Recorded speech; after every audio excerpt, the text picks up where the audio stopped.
The more everyone wants a thing in AI, the faster it loses its value. I know how that sounds. It took me 10 cases across 7 industries to accept it because it cuts against the one assumption I carried through a decade in primary markets. Build something scarce, and the value follows. AI keeps proving that assumption wrong. The model every lab was chasing it got 200 times cheaper in 30 months. The robot company the market was pricing in the billions it went public as the world's first profitable humanoid, and the profit came from selling research tools, not factory labor.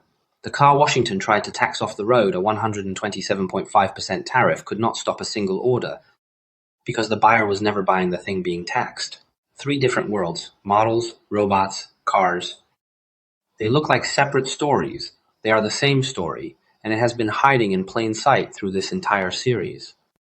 Here is the part I owe you an honest admission on.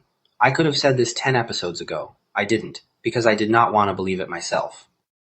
In my world, when you find a pattern that contradicts how everyone prices a market, your first job is to try to break it. So I spent 10 episodes trying to break it, throwing models at it: robots, pharma, power, software, cars. It would not break. It only got sharper. This is the episode where I say it straight. No new case. Just the pattern, stripped down, the way I would lay it out for an LP who is about to write a check. The first thing the series taught me is the sentence nobody wants to say in a pitch meeting. The assets everyone assumes are the crown jewels are the ones losing value the fastest. Take models. A few years ago, a frontier model was a moat. Now a lab can reproduce one in weeks. The inference cost that was supposed to protect the incumbents collapsed 200 times in 30 months. Here is what most people missed. Efficiency did not eliminate scarcity. It moved it. The cheaper the model got, the more the money flowed toward whoever controlled the trust layer between cost and deployment. The model itself kept depreciating. The moat kept shrinking. The two moved in opposite directions. I watched it happen in real time. A Beijing startup released a model that was competitive at a fraction of the expected cost, and hundreds of billions of dollars of market value evaporated from the companies that were supposed to own this category. The market got the lesson wrong.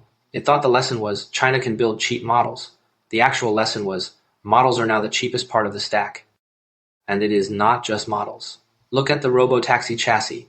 A 127.5% tariff should have priced a Chinese-built platform out of the American market. It did not, because the chassis is a commodity. Anyone with enough capacity can build one, and the buyer is already testing a second supplier.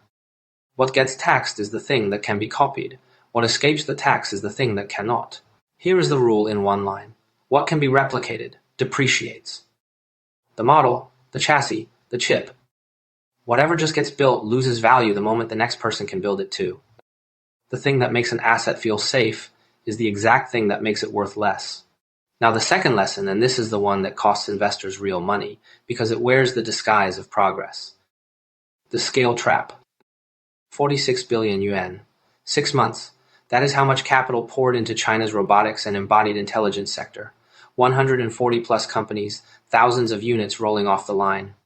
The scale was real. The demand was not.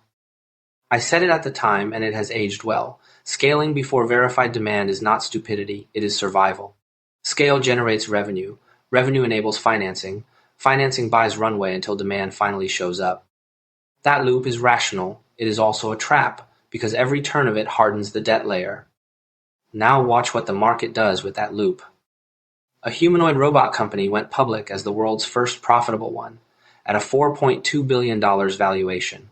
Read the actual filings and you find the profit came from research tools sold to laboratories that are themselves waiting for the industrial market to exist. The IPO extended the runway. It did not prove the runway leads anywhere. That is the Carnegie question, and it is still open. The market priced the scale as if it were the answer. Then the same shape, one industry over. A $400 billion merger between two of the world's biggest drug makers collapsed within days of being reported. The impulse underneath was identical. A patent cliff, forcing scale bets before demand is proven. Here is the part that ties it all together. Both companies were already refilling their pipelines through China's biotech licensing boom, buying innovation instead of building it. The merger was never about creating value. It was scale as survival wearing a tie. 3 industries: robotics, Robotics again, pharma, same trap, same pricing mistake. The market keeps paying for size as if size were proof, and keeps getting the same answer. Scale buys time. It does not buy validation. Now the third lesson, the one that actually pays. Because if the replicable stuff is depreciating, then something on the other side has to be appreciating. It is, and it is the part nobody puts in a headline. The entrance, the system, the data. Start with where the build-out tried to go when the ground ran out. AI hit the power grid's wall, and the exit moved to orbit. Same technology, two radically different outcomes. A closed-loop company captured value across the entire chain, while a fragmented ecosystem leaked it at every handoff. The technology was identical, the position was not. Capital architecture decided who got paid, then the wall nobody modeled. The build-out hit a reliability wall that had nothing to do with how much electricity you generate. Millisecond-level load swings physically destroy hardware, and the grid was never built for it. The chip company stopped just selling chips into the problem and started buying the fix. The bottleneck created the position. Whoever owned the fix owned the return. Now the same lesson, in the cleanest form I found. A 300-person company in Beijing released a model and turned one benchmark win into $300 million of annual recurring revenue in 3 months. Not because its model was unbeatable, models get copied. Because it sat at the distribution point. The model got the headline, the holder of the door got the $50 billion valuation, and then the physical version of the exact same thing. An American autonomous driving company imported 3,200 Chinese-built robotaxis through the port of Los Angeles under a 127.5% tariff. Why? Because it was buying a computer, not intelligence. The system that actually drives the car is built on its own soil, on its own silicon, on its own data. The car got the order. The holder of the system got the position. Here is the rule, in one line. What compounds cannot be replicated?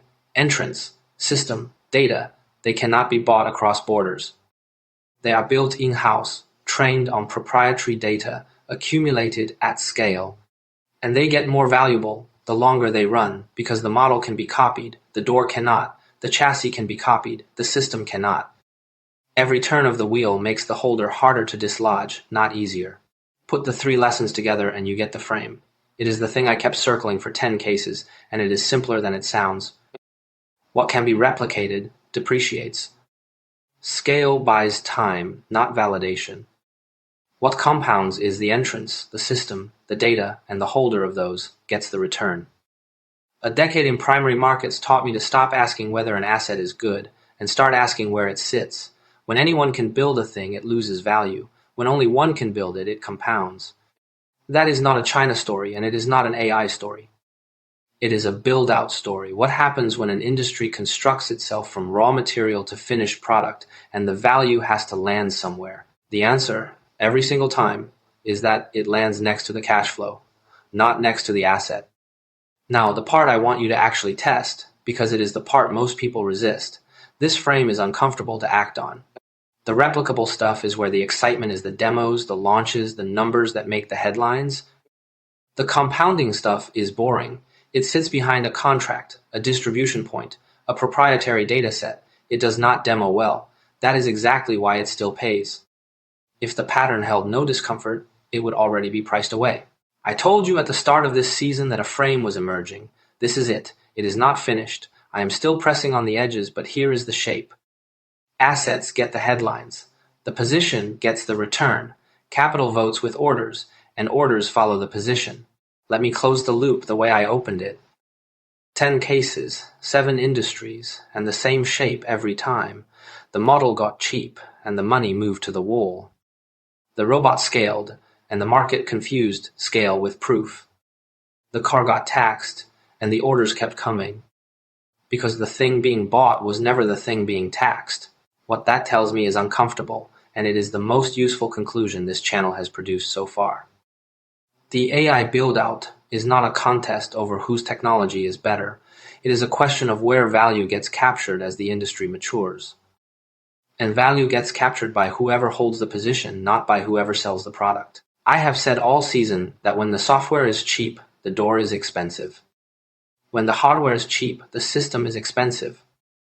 Next episode, I want to pressure test the frame against the hardest layer of all the money itself. Because Nvidia just turned its chips into mortgage bonds, and Wall Street is now collecting rent on the compute everyone else is renting. That is the third door, the capital door. If you want to see whether the pattern holds where the stakes are highest, subscribe and hit the bell. Scale buys time, position decides return. Drop a comment, take the frame, replicate scale, compound, and run it against your own market. Does it hold? I read everyone. If this episode sharpened how you think about where AI returns actually land, subscribe. New episodes every week. See you next time.